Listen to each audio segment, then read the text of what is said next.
करते हैं।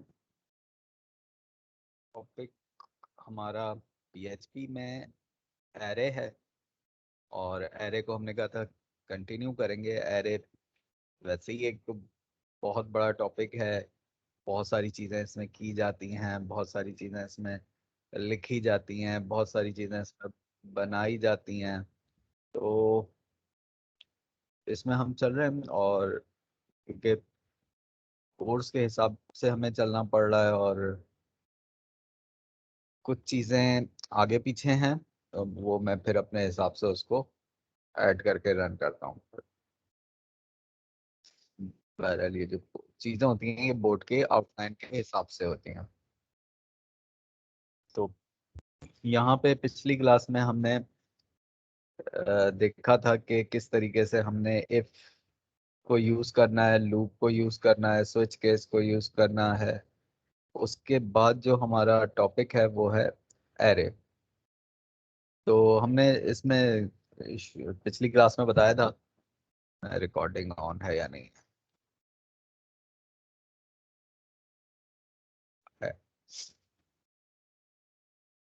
तो पिछली क्लास में जैसे हमने देखा था कि एरे एसोसिएटिव होते हैं, मल्टी डायमेंशन होते हैं। तो यहाँ पे हम थोड़ा सा रिवाइज करते हुए आते हैं। सबसे पहले हम अपना जैम्प सर्वर ऑन कर लेते हैं, क्योंकि जब तक हम अपना सर्वर ऑन नहीं करेंगे पीएचपी का स्क्रिप्ट एग्जीक्यूट। सर आपकी स्क्रीन शेयर नहीं हो रही। क्या हुआ?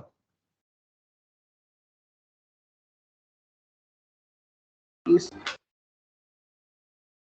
आपकी स्क्रीन नहीं हो रही।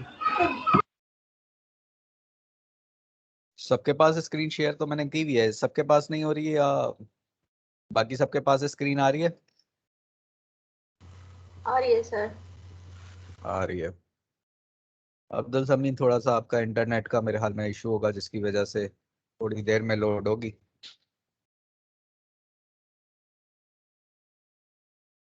अच्छा, अब ये जैम्प सर्वर आपका ऑन हो गया। इसको स्टार्ट कर दें। दो सर्विसेज जिसमें एक अपाची है और एक माई है।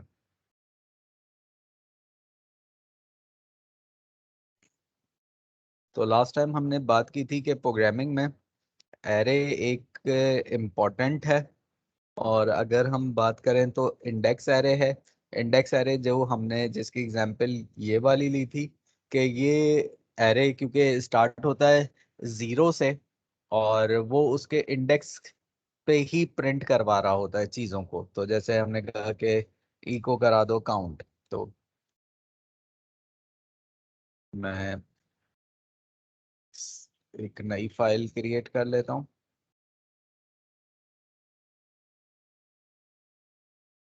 ये सब चीज़ें प्रैक्टिकली आप करेंगे तो ज़्यादा बेहतर क्लियर होगी चीज़ें, क्योंकि ये शायद एक दफ़ा से इतना क्लियर ना हो जितना इसको बार बार किया जाएगा। तो मैं इस फाइल को सेव कर रहा हूँ। सी में, जैम्प में, htdocs में, और फोल्डर का नाम मैंने क्या रखा था? फोल्डर का नाम क्या था? लर्न पीएचपी था, बाकी एग्जाम्पल काम नहीं।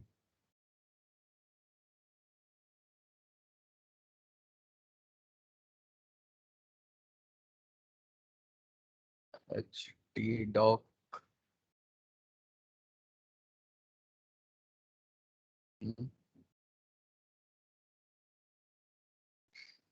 फोल्डर डिलीट हो गया शायद।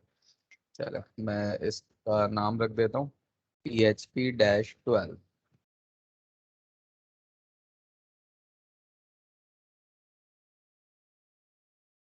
और इसके अंदर मैं इसको सेव कर रहा हूँ एरे 1 के नाम से, और इसकी टाइप डॉट पीएचपी लगा दी।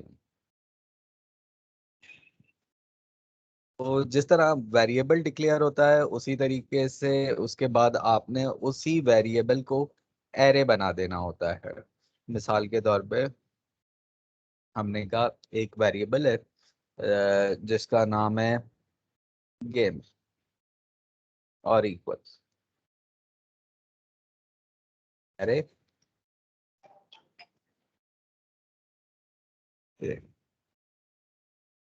अरे और उसमें हमने वैल्यू दी जैसे क्रिकेट,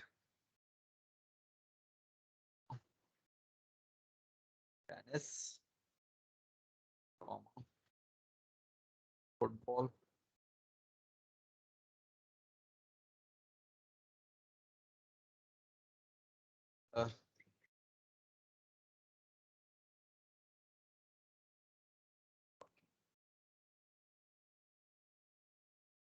तो एक और वेरिएबल बनाते हैं। बल्कि हम जैसे इसमें दिए हुए एग्जांपल कि आप वेरिएबल को ही प्रिंट करा सकते हैं, मतलब इको करा दें, काउंट का फंक्शन है जो कि गिनने के लिए इस्तेमाल किया जाता है, और उसके अंदर वेरिएबल को डिक्लेयर कर दें। तो इको, एक मिनट होल्ड कीजिए। हेलो, वालेकुम सलाम। आपके पास मेरी रिक्वेस्ट आती है तो मैं करता हूँ, ठीक है? चले मैं देखता हूँ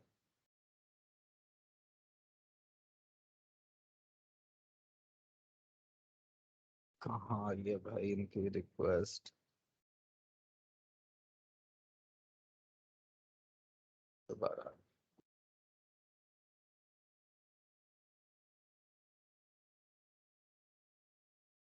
इक्वल इको करो काउंट को, और उसमें जो काउंट करना है वो डॉलर गेम की वैल्यू को करना, ठीक है? तो यहाँ पे मैंने बस इनकी एग्जांपल को थोड़ा सा चेंज कर दिया, मैंने इसमें फूड के बजाय इसको गेम की एग्जांपल दे दिया, और इसको रन करते हैं। लोकल होस्ट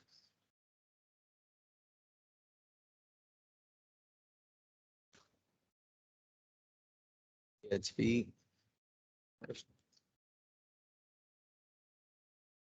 टाइम मैंने जरा गलत दे दिया, तो इसको रन करते हैं। अरे तो ये 4 वैल्यूज है।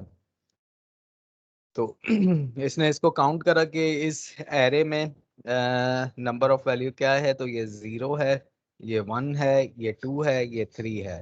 तो अगर हम सोच रहे हैं कि 3 है, तो 0 भी तो एक वैल्यू है, 1 2 3 4। तो ये इसकी एक छोटी सी एग्जांपल थी कि जिसमें हमने काउंट के फंक्शन के साथ इसको यूज कर लिया। उसी तरीके से फिर आप इसकी लेंथ को भी मालूम कर सकते हैं किसी भी एरे की। इसको भी मैं सेव एज कर देता हूँ, इसको एरे 2 कर देता हूँ।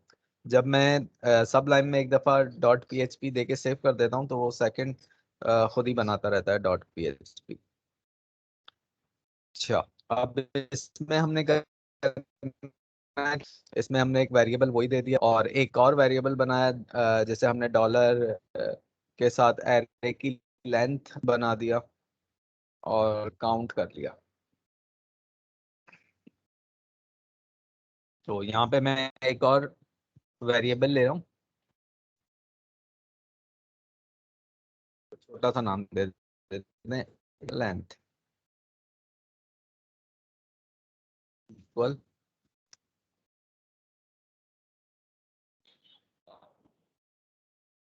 Dollar game. तो डॉलर गेम, इसकी वैल्यू को काउंट करो और लेंथ को दे दो। और लेंथ को फिर करने के बाद हमने क्या करना है कि वो हमने एक फॉर का लूप लगा देना है। इसको कॉपी कर लेता हूँ। फॉर का लूप हम पहले भी देख चुके हैं कि फॉर करता क्या है, उस वक्त तक चलता है जब तक इसकी कंडीशन ट्रू ना हो जाए। तो फॉर डॉलर ए, जो कि 0 है, कुछ भी नहीं है, और डॉलर ए छोटा है एरे की लेंथ से, बल्कि हमने कहा ए लेंथ से। कौन आ-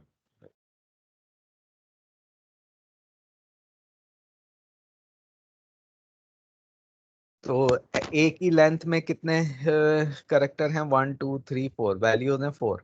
तो जाहिर बात है 0 से तो ए छोटा है 4 से, और हर बार ए में एक प्लस होगा। और डॉलर हमने कहा एम, और हर बार उसको ब्रेक करते रहो। ई को ये करना वैल्यू, और ई को करके बी आर यानी कि ब्रेक रॉ भी करते रहना। तो पहले दिखा देता हूँ इसको रिजल्ट क्या आ रहा है, और फिर दोबारा से इसको एक्सप्लेन करते हैं।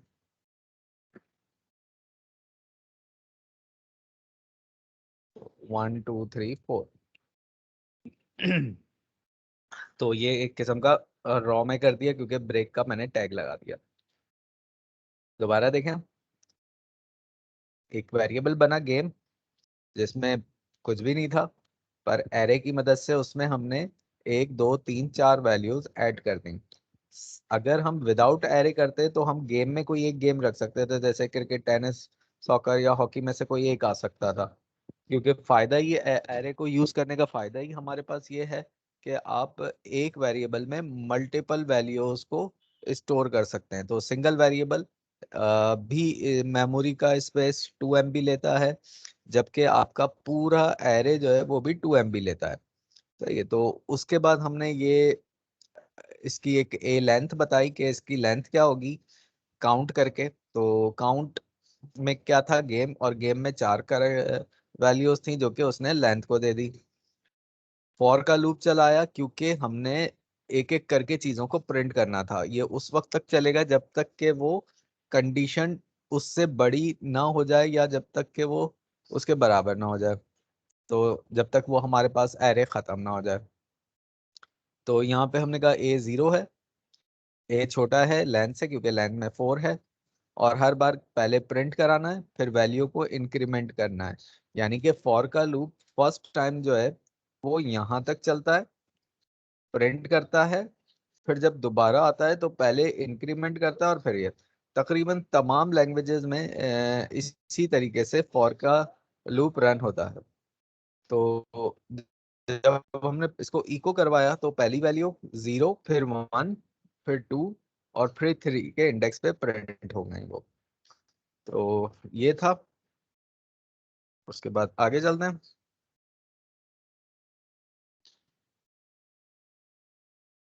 अब थोड़ा सा काम डिफरेंट है। सही है। मैंने इसकी एग्जांपल चेंज कर दी थी, फूड से हटा दी थी। इसको सेव एज करता हूँ।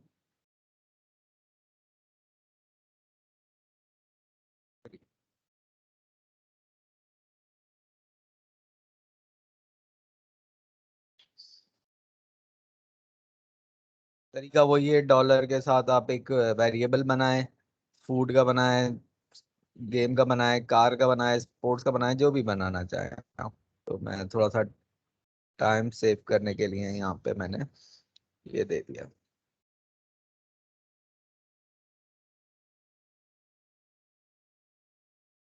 बिल्कुल, ये फूड्स एरे, कढ़ाई, बिरयानी और बर्गर। और अगर इसमें एक और देना हो तो कॉमा, पिज्जा। So food 0 1 2 3। अब ये 3 है वैल्यू। इको कराया आई लाइक, या आई प्ले, या आई नीड, या आई रीड, जो भी आप जिस हवाले से एग्जाम्पल क्रिएट करना चाहें वो कर सकते हैं। तो इसके 0 पे क्या है, कढ़ाई, कॉमा, फूड के 1 के इंडेक्स पे क्या है, ये। और इसी तरीके से एक और वैल्यू हो गई ना, तो कलर, फूड्स, और इसके 2 के इंडेक्स पे क्या है,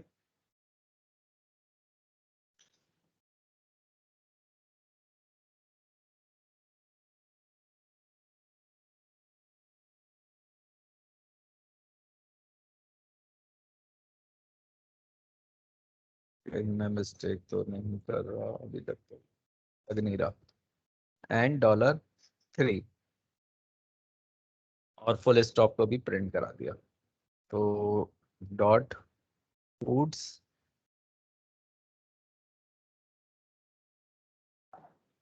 तो डॉलर फूड्स 0 के इंडेक्स पे ये आ गया, 1 के इंडेक्स पे ये आ गया, 2 के इंडेक्स पे ये आ गया, 3 के इंडेक्स पे ये आ गया। तक तो कोई एरर लग नहीं रहा, देखते हैं रन करके। 3,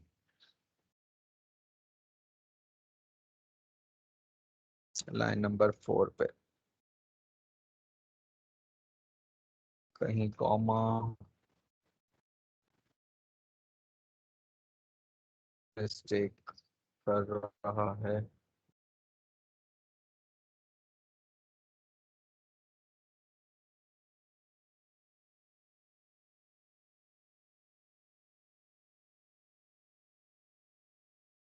इसका हो गया, ये इसका हो गया।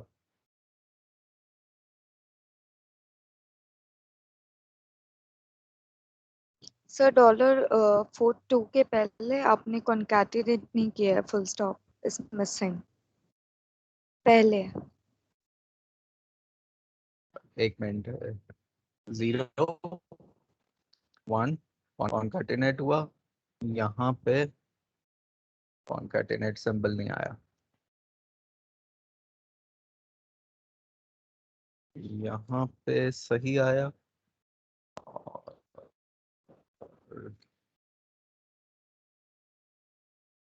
ये हुआ,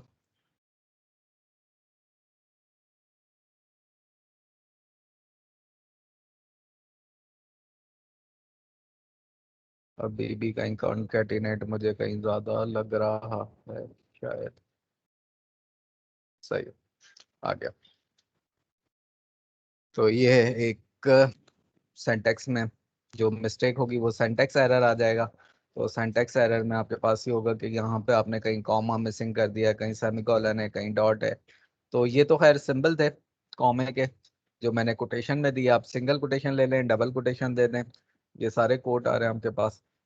तो ये 0 1 2 3 4, आप इसमें भी अगर इसके रिजल्ट को चेक करें तो ये सिंपल एक ही स्टेटमेंट में ला रहा है, ये सिंगल स्टेटमेंट कहलाता है। यहाँ पे कॉमे के बाद या डॉट के साथ आप लगा दें तो ज्वाइनिंग हो जाती है, वो सिंगल स्टेटमेंट ही कहलाता है। जबकि पीएच प्रिंट में ये नहीं हो सकता। मैंने अपनी वीडियो में पिछली वीडियो में मैंने जो कल यूट्यूब पे अपलोड कर दिया उसमें मैंने बता दिया है कि प्रिंट स्टेटमेंट आपने कब और कैसे यूज करना है। कम ही लोग यूज करते हैं, ज्यादातर जो है वो इको का ही इस्तेमाल किया जाता है। इसको सेव कर दिया मैंने। तो ये है, अब आ जाते हैं थोड़ा सा एसोसिएटिव एरे पे। तो एसोसिएटिव एरे आपको इसको अगर देखें तो ये बोर्ड ने भी जनरली एग्जांपल दी है, ये बहुत सारी जगहों पे दी जाती है कि आप एरे की के साथ जो इसकी मेन बेसिक या बिगनर की एग्जांपल होती हैं वो इसमें एज ही फाइंड करनी होती है। तो मतलब मुझे भी यही बताया था कि सबसे आसान इसकी एग्जांपल एज है। और ये इसको मैं सेव एज कर देता हूँ पहले, इसको फिर आगे हम मुख्तलिफ चीज़ों में यूज़ कर सकते हैं।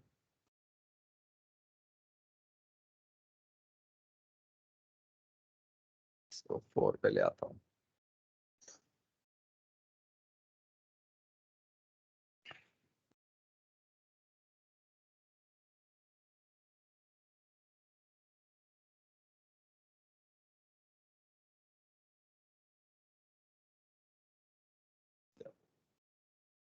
तो एक एज बना दी, पीटर के बजाय हम इसका नाम कुछ भी रख देते हैं। इंटरनेट पे ये इंटरनेट से ही उठाया हुआ है इन्होंने, इंटरनेट पे इसकी जितनी भी एग्जांपल होंगी उसमें एज में ज़्यादातर यही सारी चीज़ें चलनी हैं।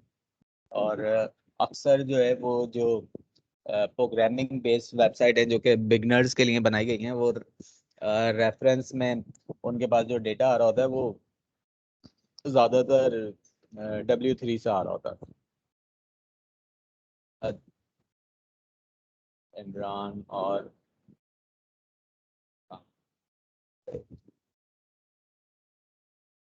फिर भी रख सकते हैं, इसकी एग्जाम्पल में और भी सारी चीज़ें रख सकते हैं। जैसे मैंने अगर वैल्यू दी, एक वेरिएबल बनाया कार का, उस कार का नेम आया, उसका मॉडल दे दिया। फिर उस कार का नेम आया, उसका मॉडल आया, फिर उस कार का नेम आया, उसका मॉडल आया, तो चेंज कर सकते हैं। तो पीटर इज एज, अच्छा तो अब हमने पीटर को तो खत्म कर दिया, तो पीटर का यहाँ पे कोई काम नहीं है, कामरान आ गया।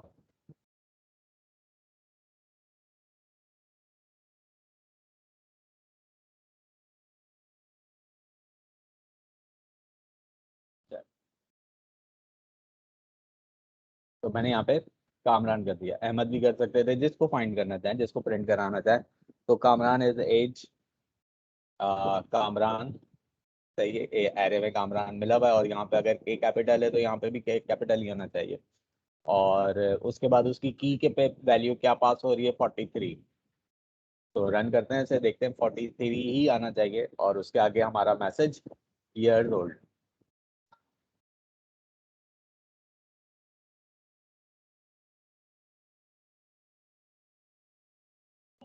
और अगर मैं इसको चेंज करता हूँ,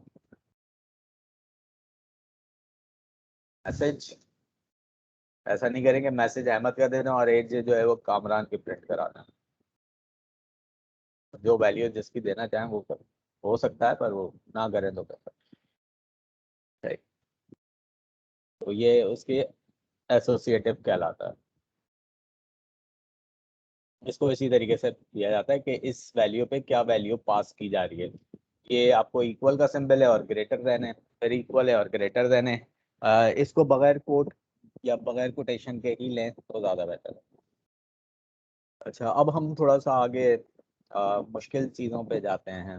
मुश्किल चीज़ की पहली एग्जांपल है मल्टी डायमेंशन एरे। मतलब एरे के अंदर एक और एरे। मुश्किल इस वजह से होता है कि प्रोग्रामिंग में, वैसे प्रोग्रामिंग जितनी भी चीज़ें हैं वो लॉजिक पे ही काम कर रही होती हैं कि आपके पास लॉजिक क्या है। तो एग्जांपल एज की थी, जिसे मैंने चेंज करके ये बना दी। अब मैं इसको दिखा देता हूँ और समझा देता हूँ।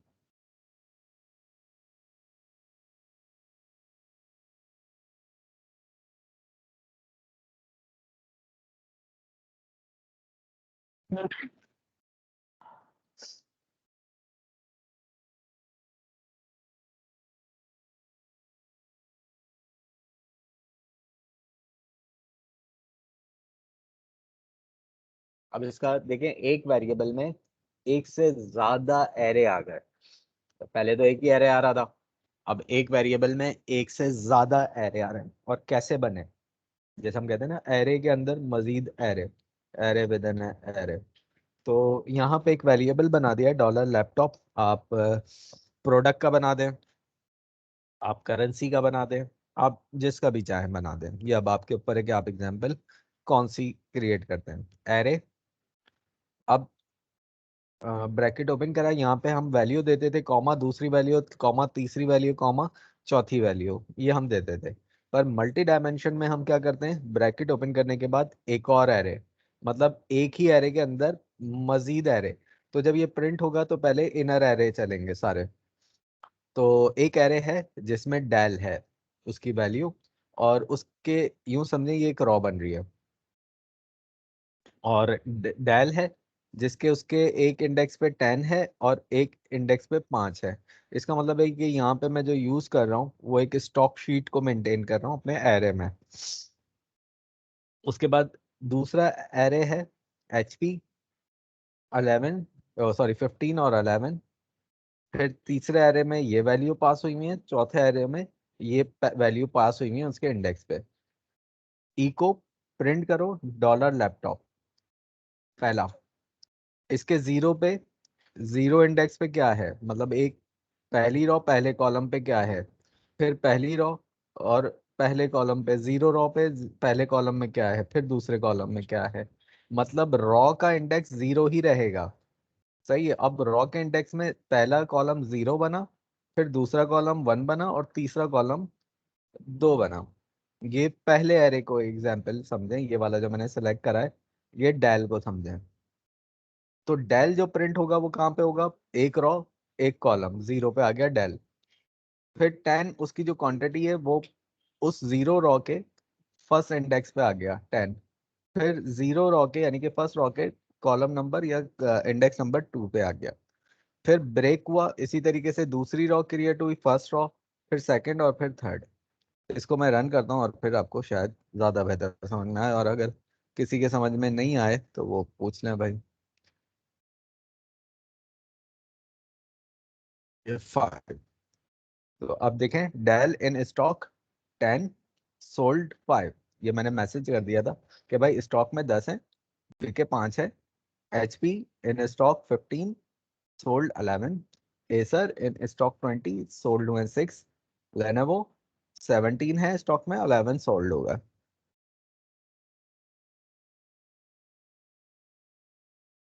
किसी का कोई सवाल, कोई कोई मुश्किल जिसे आ रही हो इसको समझने में? क्योंकि मुश्किल है, ये वाला एरे मुश्किल है, मल्टी डायमेंशन। यूं समझे टेबल क्रिएट हो रहा है एक एरे के अंदर। इसको इस तरीके से समझे, ये 0 रॉ है, ये 1 रॉ है, ये 2 रॉ है, ये 3 रॉ है। 0 रॉ का इंडेक्स 0, इंडेक्स 1, इंडेक्स 2। फिर रॉ 1 हुई, इंडेक्स 0, इंडेक्स 1, इंडेक्स 2। फिर तीसरी रॉ बनी जो कि रॉ नंबर 2 कहलाई, 0 इंडेक्स, और फिर 1 इंडेक्स और फिर 2 इंडेक्स। फिर तीसरी रॉ क्रिएट हुई, 0 इंडेक्स, 1 इंडेक्स और 2 इंडेक्स। और इसको बस प्रिंट करने के लिए, क्योंकि मल्टी डायमेंशन था ना, तो आपने इसको ब्रैकेट, स्क्वायर ब्रैकेट्स में आपने इंडेक्सिंग देनी है, बनानी है इसको। तो अगर किसी को समझ में नहीं आया तो भाई पूछ सकते हैं।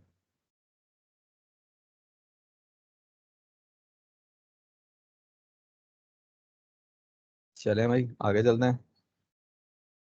खामोशी का मतलब हाँ होता है, क्योंकि ये सारी चीजें प्रोजेक्ट में ऐड करवाऊंगा फिर मैं।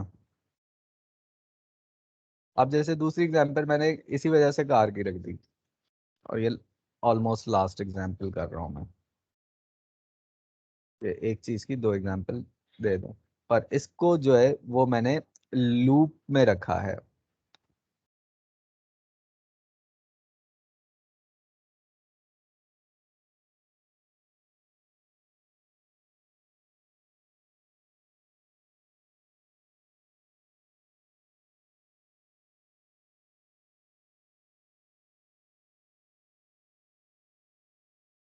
अब यहाँ पे देखें, वेरिएबल बना कार्स, एरे, ब्रैकेट ओपन, और फिर उसके अंदर 0 एरे, मतलब रॉ 1।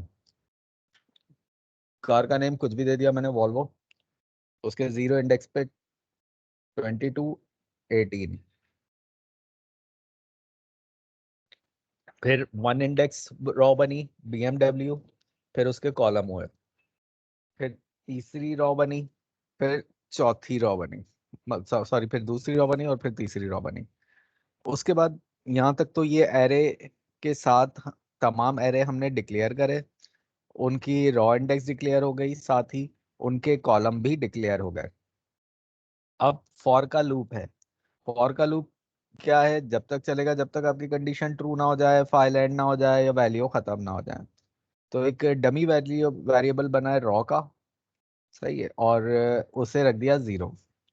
तो रॉ छोटी है 4 से, तो बिल्कुल ऊपर देखें तो 4 रॉ है, उससे छोटी रख दिया, और हर बार रॉ में एक इंक्रीमेंट करते रहना है, बढ़ाते रहना है।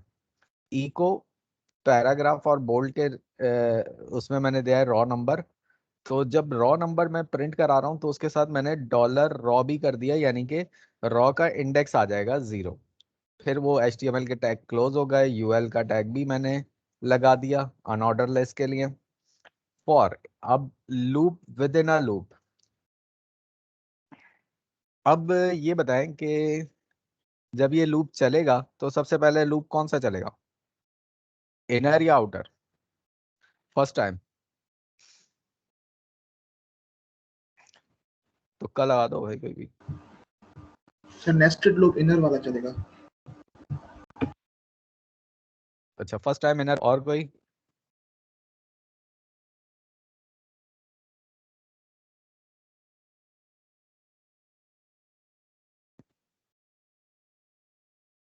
चले भाई, अब्दुल समी के मुताबिक इनर पहले चलेगा। सबसे पहले फर्स्ट टाइम आउटर चलता है, मतलब ये स्टार्ट करेगा, उसके बाद इनर लूप चलेगा उस वक्त तक जब तक कि कंडीशन ट्रू ना हो जाए। चलता रहेगा चलता रहेगा, और ये फिर यहाँ पे वापस बाहर आ जाएगा और ब्रेक कर देगा। तो ये वाला काम है इसमें। फिर इनर में आ गए, फिर कॉलम बनाया, क्योंकि एक रॉ बन गई ना, तो फिर वो कॉलम बनाएगा 1 2 3।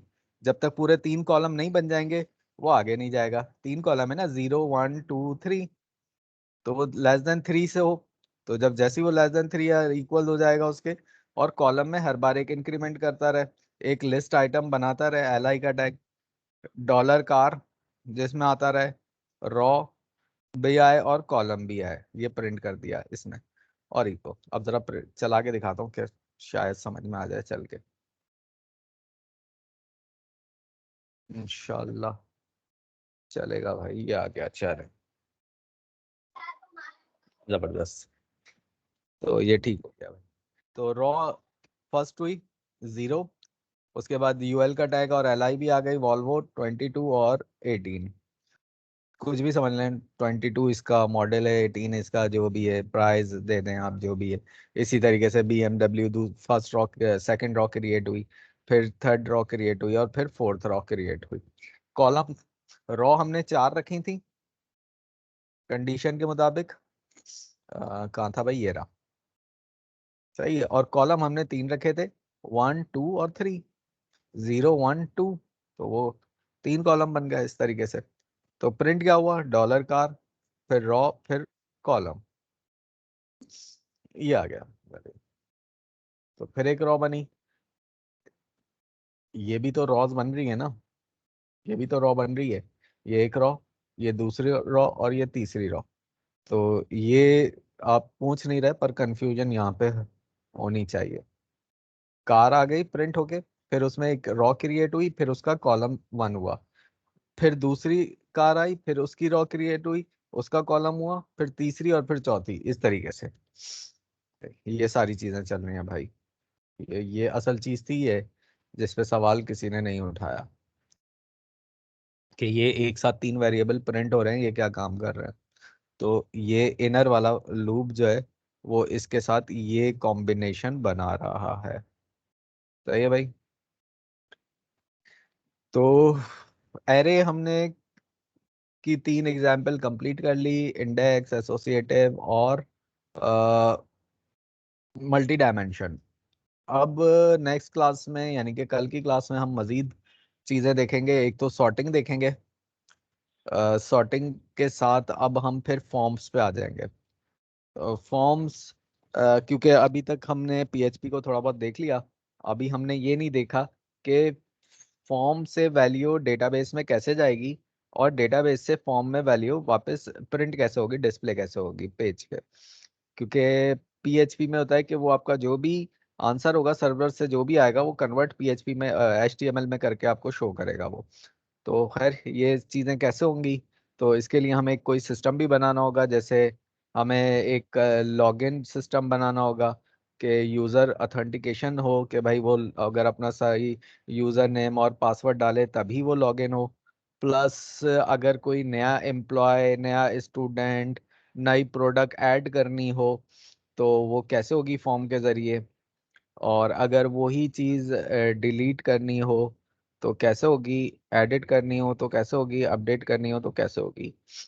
तो पीएचपी में अब हम बीच में आ चुके हैं और अब हम ख़त्म करने पे जा रहे हैं।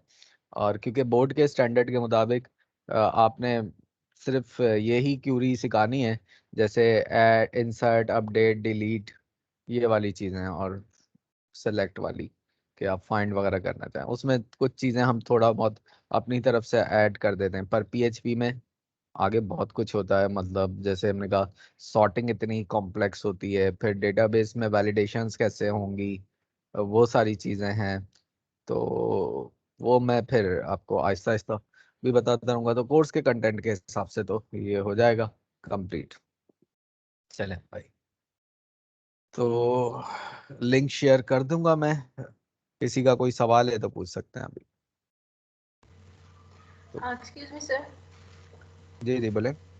सर ये जो एरे की तीनों एग्जांपल्स हैं आप इनको आप व्हाट्सएप पे कॉपी पेस्ट कर दें, बल्कि ये जो सारा नोटपैड है जो कोर्स है, ये जो पीएचपी का कोर्स बोर्ड की तरफ से सजेस्टेड है, उसको अगर आप कॉपी पेस्ट कर दें तो।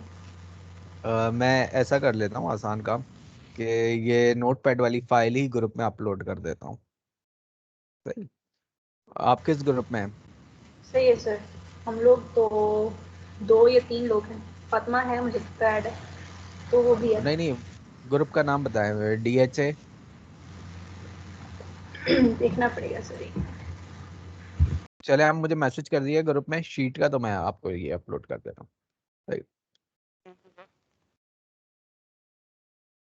जी जीशान मुर्तजा कुछ बोल रहे हैं हम?